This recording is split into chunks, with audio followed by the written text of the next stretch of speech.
দর্শক, মৃত্যুর পর আমাদের কত টাকা ব্যাংকে রয়ে যায়, কিন্তু বাস্তব জীবনে খরচ করার জন্য আমাদের প্রয়োজনীয় টাকাই থাকে না।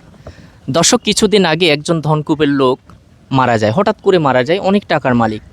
মৃত্যুর পরে তার যে 200 কোটি টাকা ব্যাংকে রেখে গিয়েছিল সেগুলোর মালিক হয়ে যায় তার বিধবা স্ত্রী, এবং বিধবা স্ত্রী ওই টাকার মালিক হয়ে তার স্বামীর গাড়ির ড্রাইভারকে বিয়ে করে ফেলে। বিয়ে করার পর ওই গাড়ির ড্রাইভার ভাবতে লাগলো যে আমি এতদিন মনে মনে ভেবেছিলাম যে আমি আমার মালিকের জন্য শ্রম দিচ্ছি, তার পিছনে আমি কাজ করে যাচ্ছি, কিন্তু বাস্তব আসলে এটা মিথ্যা।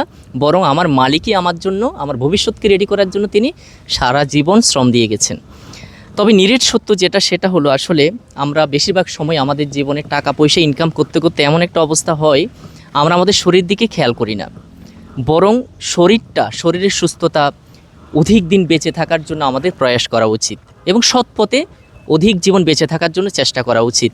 এসব টাকা পয়সা কিছুই না। আসলে আপনি টাকা রেখে যেতে পারেন ব্যাংকে, কিন্তু সেই টাকাটা আপনি ভোগ করতে পারবেন কি না, এটা হচ্ছে সবচেয়ে বড় ব্যাপার। এই যে ঘটনাটা বললাম, ভিডিওটা এটা কালেক্টেড ভিডিও, লেখাগুলো আমি ফেসবুকে দেখেছিলাম, ভালো লেগেছে, সেই জন্য আপনাদের জন্য শেয়ার করলাম।